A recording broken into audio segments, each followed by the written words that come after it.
A Soviet-era spacecraft has plunged to Earth more than half a century after its failed launch to Venus.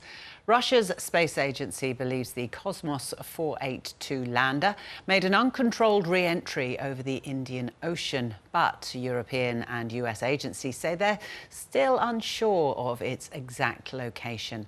The shuttle, weighing half a ton, malfunctioned during its failed launch to Venus in 1972. It never made it out of Earth's orbit, instead circling the planet in an irregular pattern for decades.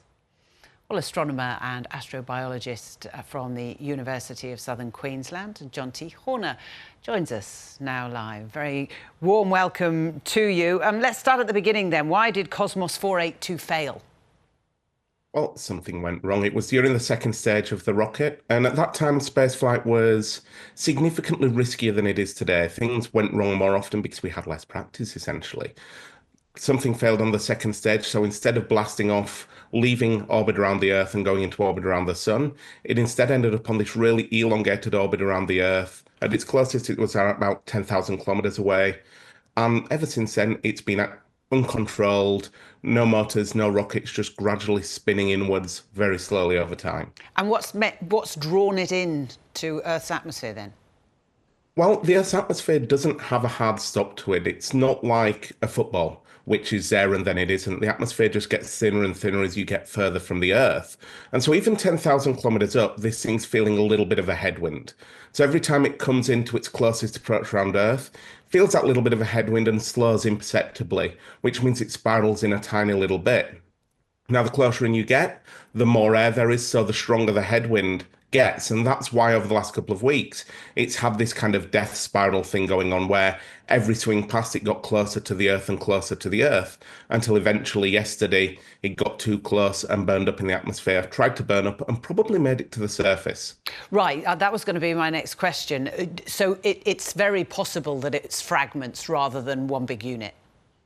Nobody's really sure. So this thing was designed to make it to the surface of Venus, and Venus's atmosphere is a lot thicker than ours, and it would have been coming into Venus's atmosphere a lot quicker than it came into ours. So that would suggest it has the potential to make it to the surface of the Earth intact.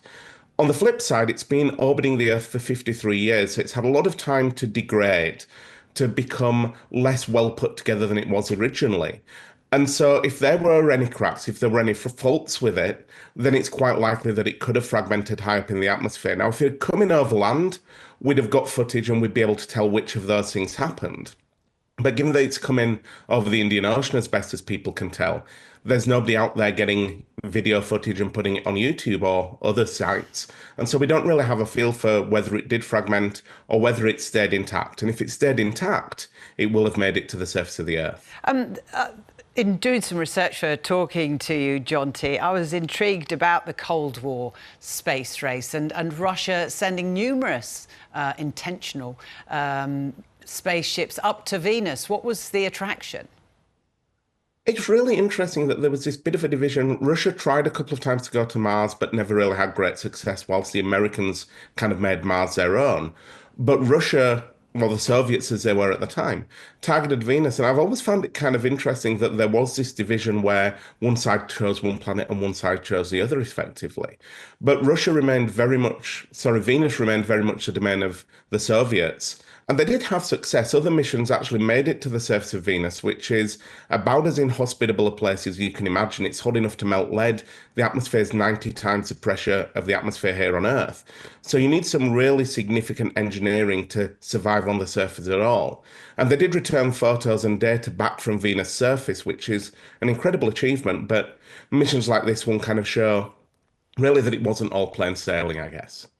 Jonty Horner, thanks for talking to us this Sunday. Really appreciate it. An absolute pleasure. Thank you for having me.